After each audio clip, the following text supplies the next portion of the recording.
Bonjour. Parti toujours. Alors, voici le cahier d'une de nos talentueuses plasticiennes en classe de 4e.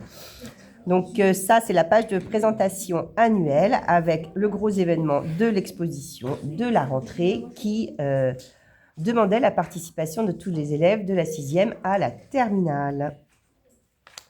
Nous sommes dans un projet. Voici comment est-ce que s'organise le cahier ensuite.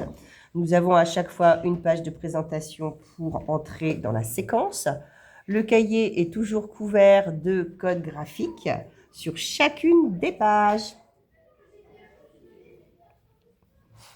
Ensuite, nous allons donc travailler sur la réalisation des podcasts. Donc, il va falloir trouver le montage d'une émission totale, trouver les titres de nos rubriques et bien sûr, essayer d'être créatif, comme on l'est toujours.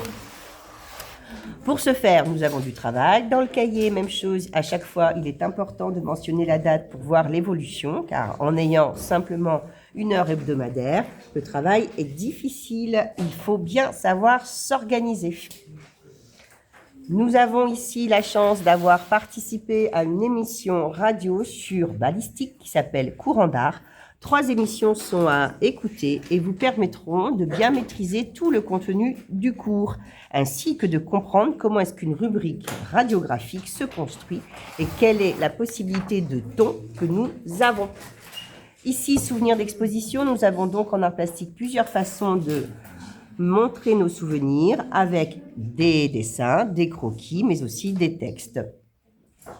Mais le meilleur témoignage reste quand même le dessin, c'est le plus expressif, certainement le plus intéressant.